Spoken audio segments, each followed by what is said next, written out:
खुरीबाड़ी में एक व्यक्ति का गला कटा शव बरामद होने से इलाके में सनसनी फैल गई।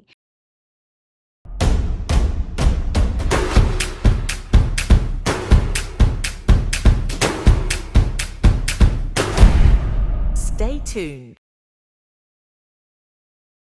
बताया गया है कि आज सुबह प्रातः भ्रमण पर गए स्थानीय लोगों ने खुरीबाड़ी की गुआबाड़ी स्थित डुमरिया नदी के किनारे उक्त व्यक्ति का शव देखा।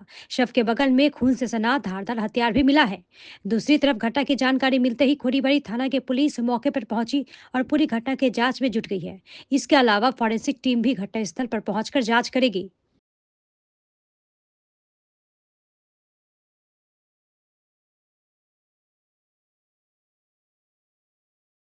এটা তো আমি বলতে পারলাম না, আমি একটু পরে আসলাম দেখার জন্য। এখানে লোকগুলা ফোন করলো যে এখানে মার্ডার হয়েছে বলে আমরা আসলাম দেখার জন্য। এখানকার ব্যক্তিগুলোকে জিজ্ঞাসা করলাম কে আছে, ও কেউ চিনতে পারলো না, এই বাইরের লোক। মরে গেছে তখন অবস্থা তো পরে থাকবে, এখন বয়স্ক লোক, গলা কাটা আছে, দাও তো পাওয়া গেল। ঠিক আছে, বাইরে মার্ডার করছে, এখানে আনে ফেলে দিয়েছে। এখানে মার্ডার হয়ে গেছে বুঝতে পারলাম। আসে দেখতেছি একটু বুড়া মানুষকে গলা কেটে ফালায় রাখছে। দেখছি একটা ওই যে ছুরি ওখানে ফালানো আছে।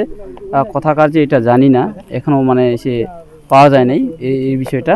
এখন যে আমাদের অফিসার বড়বাবু বললো কি আমি ফাঁসিদোয়া বিধাননগর বিজলিমুনি এখানে আমি এসে করতেছি, এখন খবর নিচ্ছি। এখানে আমাদের বড়বাবু আছে অফিসের সামনে, এখন আরও আসতেছে অনেকজন পুলিশ অফিসারগুলোও আছে।